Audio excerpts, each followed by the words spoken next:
While they do have a little fun every now and then, the folks at Tumbleweed Entertainment are all about keeping Western heritage alive. And that's no bull. I'm Senora Scott. I'm Luke Rollins. Back to you. Are the first one to ever win this Roping Fiesta consecutively. How does that make you feel?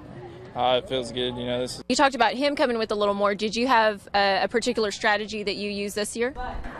Different. It's what these kids have been called their entire lives. But here at the San Angelo Stock Show and Rodeo, in this arena, everyone is equal. Now, if y'all think the San Angelo Rodeo isn't a big deal, you better guess again. There are about 600 PRCA rodeos, and San Angelo was voted in the top 5 of those. Now, the stock contractors, the cowboys, the cowgirls, PRCA personnel, they're the ones who do the voting, so they really know their stuff. Now, let's take a look, as I promised, at that day sheet. Those cowboys and cowgirls competing tonight. Now, team roping, Caleb Smith, that should be another name. He recently won the San Angelo Roping Fiesta back in October. He's the only one to do it consecutively 2 times in a row. You better be following us on Facebook, on Twitter, on Instagram. We're everywhere. So make sure you search KIDY Fox San Angelo. I'll give you a behind the scenes look at everything going on. Literally everything. Live from the Sale Barn, here's your host, Senora Scott. Good afternoon, everyone. Welcome to the premium sale. I'm Senora Scott. Now, we're out here at the San Angelo Stock Show and Rodeo. There's a lot of championing going on right now. I name him Dorito.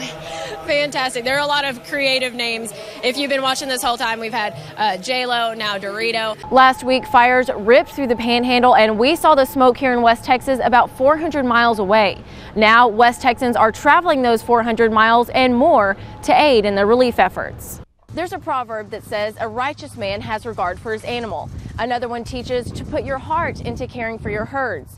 These are 2 simple statements that ranchers live by. So when natural disasters strike, it doesn't just take away their livelihood, it takes away much more. To me, rodeo is more than just bright lights or a competition or a show. It really is more of a way of life. I remember when I was a kid, it's something we would all go watch or go to as a family. I grew up a rancher's daughter, and for me, the Western way of life and rodeo means being determined to accomplish something. To be able to share stories or behind-the-scenes extras with the community, well, that's a dream job of mine.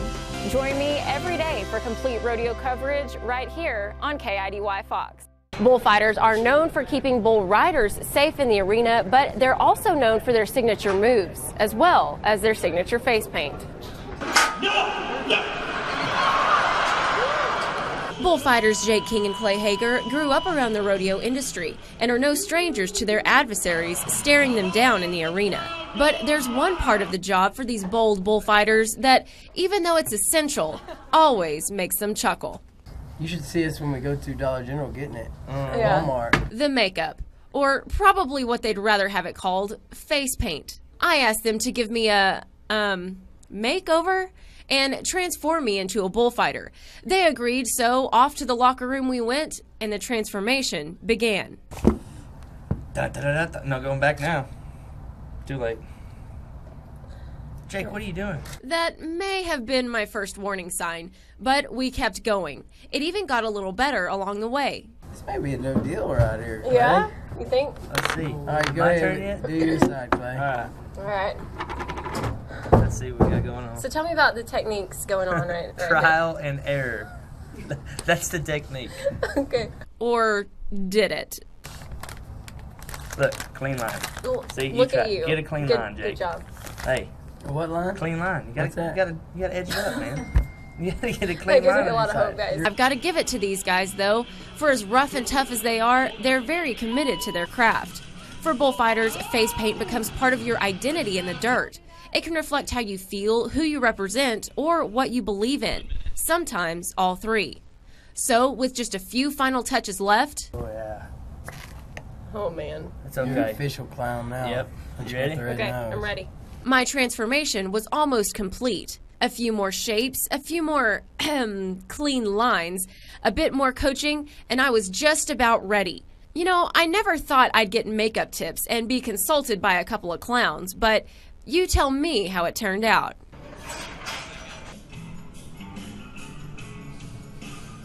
Shoot, I think they did a pretty good job. No bull. But just to make sure it doesn't go to their heads, I'll let the announcer tell them. Nice job, Cowboys. I'm Senora Scott. I'm Jake King. I'm Clay Hager. Back to you. They say where there's smoke, there's fire. Well, in this arena, Luke Rollins is in the middle of both. I was a quarterfinalist on America's Got Talent in 2014.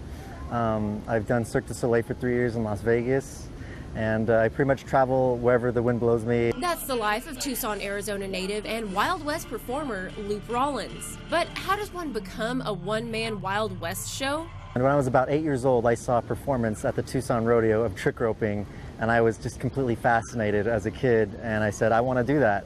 Rollins says his family always supported him, even though their career paths are quite the opposite. They both have their PhDs.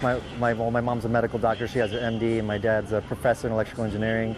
And all three of my brothers went through college, and I was still playing with rope when I was 18 and 19, and it just was my passion, and I followed it and, you know, never looked back. I got to take a crash course in the art of rope spinning from Luke himself. So here we go, the flat spin. Okay. One of the basic tricks, going to hold it right there. Now make sure you twist the rope in your fingers while you're spinning it, kind of let it slide so it doesn't tangle up. Keep that same rhythm. Okay. I need to work on this. I need work. Yeah, I can do that. We tried a few more times, but let's just say I should stick to my day job. Then it was time to bring out the big guns. No, literally guns. You want to try spinning? Yes. All right. So the first trick you can do is you're going to hold that right there. Okay. And you're going to hold the gun up just a little bit, and you're going to put your fingers out, your 3 fingers out, and then kind of make sure your fingers curved around there, and then you're going to drop the gun and spin it, let it down, and then pop back up and catch it just like that. Boom. Just let it kind of fall down, and there you go. Come back up. Fall down. There. Nice. I even surprised myself with that one, but that was spinning it forward. How about backwards? You're going to kind of put your 3 fingers out and let it go back. Oh. There you go. Yeah. Let it kind of, there we go. Whoa, you got, nice. That one took me a few tries. Then we went all out. Y'all get ready. And then just go around here and then come underneath here and then spin around here. Right? Yeah, just dance. Right? So. Just kidding. But hey, it's all about having fun, right? Luke thinks so. He told me he's met some amazing people and had great opportunities by following his passion. I think the people of San Angelo are glad he did.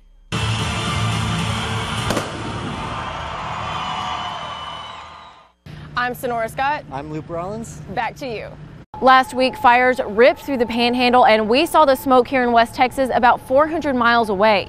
Now, West Texans are traveling those 400 miles and more to aid in the relief efforts. That they need feed, hay, supplies. Wynn Palmer knew exactly how to help after hearing that call made by Texas and agriculture officials. That plea coming after fires in the Panhandle killed 4 people, left many others homeless, destroyed hundreds of thousands of acres, and left livestock without a place to go or anything to eat. Displaced about 10,000 head of cattle. So Wynn and his crew made a special batch of feed just for those Panhandle ranchers. It's 16% protein, and you can feed it to cattle or feed it to horses. Just how much are they taking to the Canadian-Texas distribution point? 24 tons. That may sound like a lot, but cattle and horses eat a lot. Cattle will eat about 4% of their body weight a day. Horses will eat about 1% of their body weight a day. Wynn estimates that feed won't last too long with ranchers feeding at a steady rate. From 5 to 10 pounds per head per week. Meanwhile, a group of 9 young men from all over Texas, Britt Simpson, Jake Walker, Graydon Garrison, Logan Everett, Garrett Graham, Connor Washington, Keith Foley, Justin Goodwin, and Jacob Jones are hauling hay to ranchers in the Panhandle and even our neighbors in Oklahoma. These young men, just out of college, are spending their own time and money and using their own trucks and trailers. Now to one Iowa man who went to college in Texas and is selling his roping steers to help raise money for the victims of the fires. I'm just happy that it's all working out and I can help somehow. Logan Allen started off at Ranger College, graduated from Texas Tech, then went right to work in New Mexico. He's also encountered wildfires. It's scary. While in New Mexico, he had to pack everything he owned into his trailer and leave everything else, which was scorched by the blaze, behind. It's a pretty helpless feeling. Now he's selling chances to buy roping steers. At $100 a chance, he's raised over $23,000 in just 3 days. And if Iowa is too far for you to travel, he says he'll work with you and make other arrangements. Logan tells me every single cent will go to wildfire victims. There's no way to bring back a 40-year breeding program of cows that you've been working for, but we can get their fence rebuilt, new houses, that place will look like a little piece of heaven. If we want the world to change, we have to be the ones who change it. So how are you making a difference? There's a proverb that says a righteous man has regard for his animal. Another one teaches to put your heart into caring for your herds. These are two simple statements that ranchers live by. So when natural disasters strike, it doesn't just take away their livelihood, it takes away much more. Without them, we have nothing. Michael Myers is talking about cattle. Ranching is the way he makes his living. It's money straight out of our pockets. I mean, just kind of the plain and simple version of it. Whether it's from fire, drought, flooding, or predators, seeing an animal under your care die is devastating. It's harsh, you know, they're, like I've got 60 head of cattle in Blackwell. Every time you lose one, I mean, so you either have to replace her or just take the loss. We do a lot of raising these steers, these cattle, for a long, long time. And then to go out and see them dead, we just look at it as a loss. It's a big loss for us. Joseph Bell has worked at the Lee Ranch in West Texas for about 5 years. He and Michael both told me raising cattle is an investment, one of time, money, and heart. We spend every day taking care of these animals. Though we may not see any cattle from the Panhandle end up in West Texas, those losses could have a trickle effect when it comes to supply and demand for feed and other equipment. Running a ranch is a business. But when it comes to rumors that those cattlemen are only out for the money and neglect the animals under their care, 3 words: quiet them all. We do care. For more on how you can help, go to our Facebook page. We've got all that information posted there for you. I'm Senora Scott. Back to you. Walk through the doors of the Wells Fargo Pavilion and you'll find Ernie shining boots. He's been doing it for decades and loves it. And if anybody ever asks him why, he's got the perfect answer. It's a lost art. It really is. And for it to be done right and everything, it takes a lot. Ernie Cantu would know. She's getting the good part, huh? He's been shining shoes since he was a little boy. Well, it was in Amarillo, Texas, and this guy owned a shoe shine parlor, and he was looking for some kids to help him out. So I was 10 years old, so I started doing it and just kept on doing it because I really liked it. And he's still doing what he loves. We're getting down now. Getting a workout in while he's at it. It's not fun when you start getting older, but I love it. I'll probably do it until I can't do it no more. At nearly 71 years of age, there's still a part of his business that he'll never get tired of. I just love seeing people after I finish what they say about my shines. With him being in business for that long, I wondered just how many customers he's seen. You heard that right, over 1 million. Easy, I can do 50 to 60 a day. Ernie moved to San Angelo about 16 years ago and started his own business. He credits his family, especially his daughter, as his motivation to keep working. She just lost her 3rd kidney. She's on dialysis, and she's only 24 years old. He says the climate is the primary reason for their move, but they've been accepted from the beginning. People donate boots to Ernie so he can fix them up and sell them again. All of that money going to aid in his daughter's recovery. People are really, really nice here. I'm not saying Amarillo isn't, but here, they really show it. But despite the hardships, Ernie loves being in business for himself. It's hard working for somebody else. And working for yourself, to me, it's a lot better. Because I can do stuff that I can't do in shops, like dye jobs and stuff like that. Because I do it all. He set up shop at the San Angelo Stock Show and Rodeo for about as long as he's been in town. Ready for the dance floor. Doing his best work, every brush, every shine, every day. Turning each pair of those rough, worn-out boots into works of art. I think we got him. Ernie also teaches others about his craft, telling them that hard work and dedication can reveal something beautiful. I'm Senora Scott. Back to you.